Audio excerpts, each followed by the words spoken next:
Not everything in life is just about ourselves. Our emotions play a significant role in relationships. Think of any of your emotions, possibly love, fear, anger, admiration, or others. They're definitely in our heads and our hearts, but they come to life in relationships.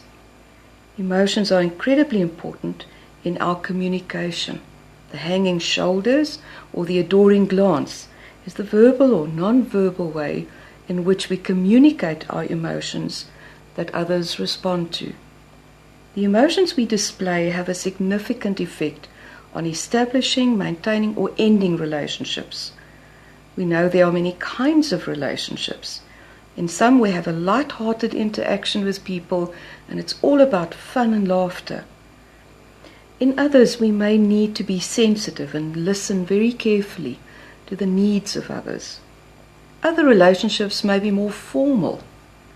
The kind of relationship we talk about when we refer to being responsible and doing the right thing has to do with helping others even if you don't seem to benefit directly. You may not be paid for your time and effort, but emotionally you benefit. The philosophy here seems somewhat similar to the Ubuntu philosophy in Africa, where the Xhosa proverb Umuntu ngumuntu ngabantu means I am because we are. By helping and being involved with others, you personally and often unexpectedly experience joy and pleasure because you know you can make a difference in the lives of others. You gain a sense of purpose and mental well-being. You play a role in keeping people together, touching lives, and making a difference to society. There's a close association between your personal happiness and satisfaction and your contribution to the lives of others.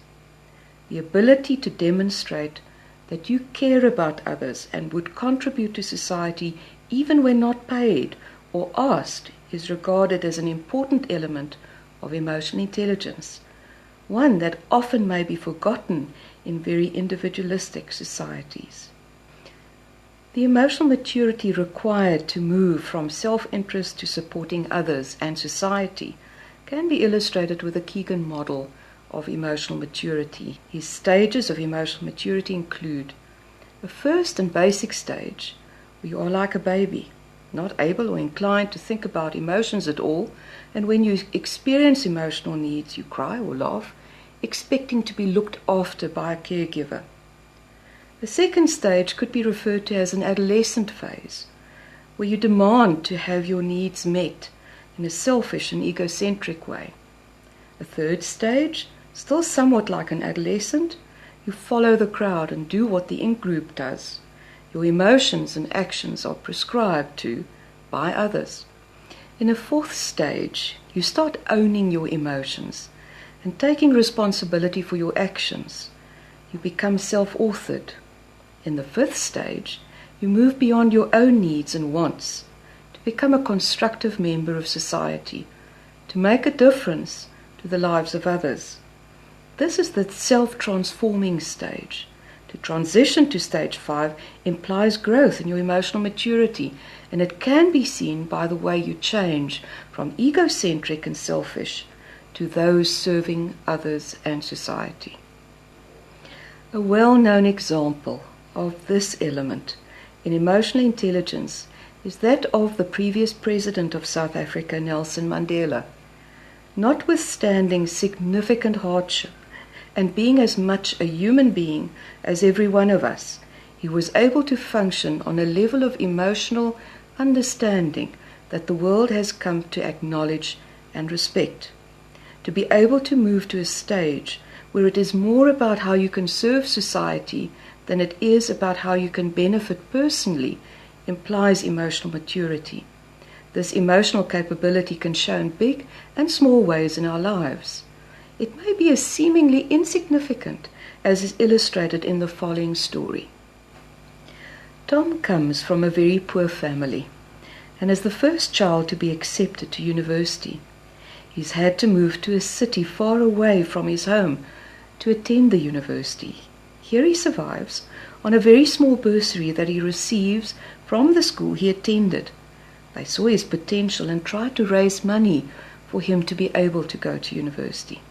Staying far away in the city, he got progressively more lonely and was very close to throwing in the towel because he missed his family and friends, started feeling very despondent. In the complex where he rents a single room, he one day meets another student who is a single parent, who tries to study, tries to earn some income whilst looking after his child. Tom realizes that he could help his fellow student by looking after the little one for some hours between classes. He cannot be paid for his help, but by helping and making a difference to somebody else's life, we see Tom's mood lifting. He is becoming more motivated to study really hard, to have more hours to be able to help his friend. A person like Tom or anybody else who can move from selfish needs to being able to give some of their personal time and energy to others, show social conscientiousness and concern for others. They want to do the right thing. And the unexpected consequence is that they get more back than they thought possible. Showing commitment to others, not only to themselves, result in an increase of interpersonal sensitivity, empathy, and a sense of belonging. People who only entertain their own personal growth will more easily take advantage of others for their own benefit. When you are able to do good for the team, the division, organization, or the community at large, it shows that you care and are prepared to function in an emotionally mature way. How can you develop this emotional skill? Use role models. Nelson Mandela is an outstanding example of doing the right thing. But you may have similar role models in your own environment. Talk to them. Watch how they do it. Do not ever try to fake it. People know when you're lying. And trying to fake care is usually a trust catastrophe. Nobody will believe you for a very long time after having been caught out. Take one step at a time. Choose a cause that you can really relate to. Don't overextend yourself. Ease yourself into it slowly. Make sure you're ready for such a commitment. Remain objective. Not everybody may appreciate your intentions, and you may not feel that your involvement really adds value. Keep on looking for opportunities.